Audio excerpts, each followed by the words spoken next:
Đây qua kia này, qua bờ đá chụp.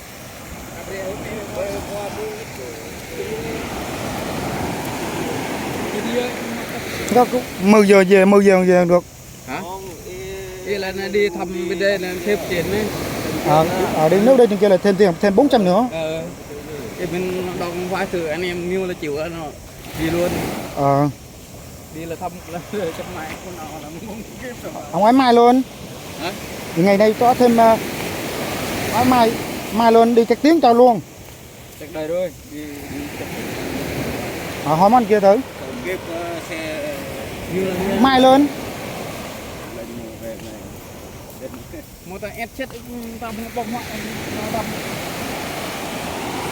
Tới đây mấy em trước mình quay ra đi, em đi trước đây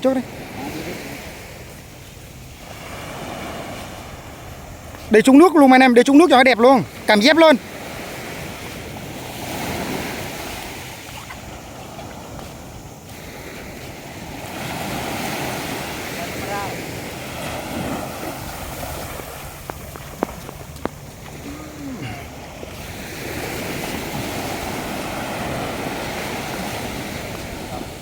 Nó chiều là mình cao đồ, mình cầm theo đồ á, tắm luôn.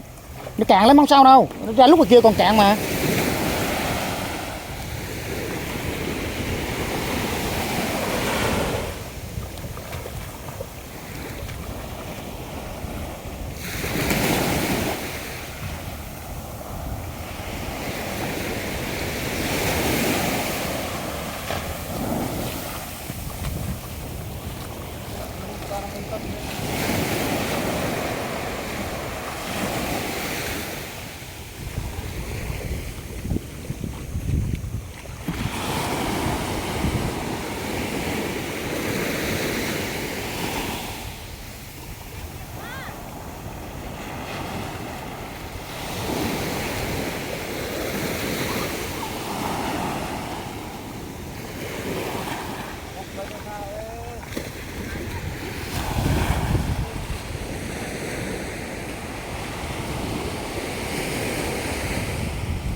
Rồi chào dép chú, chào dép.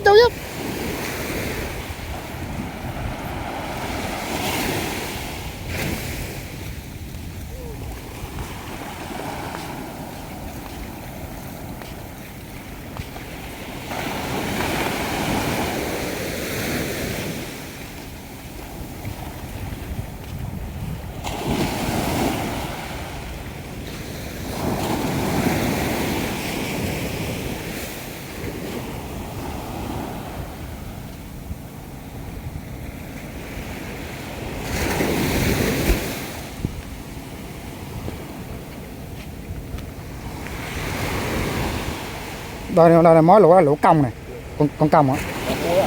Cong, không cong chứ không phải cua. Giờ coi giờ chọn nó chị ra này. Đây là nó. Chiều mà biết đi bét được. Hình như nó kia này không ta. Nó thoáng người là nó chạy nhanh ghê lắm. Cong. Nó chỉ còn cua vậy á. Nó chạy nhanh ghê lắm.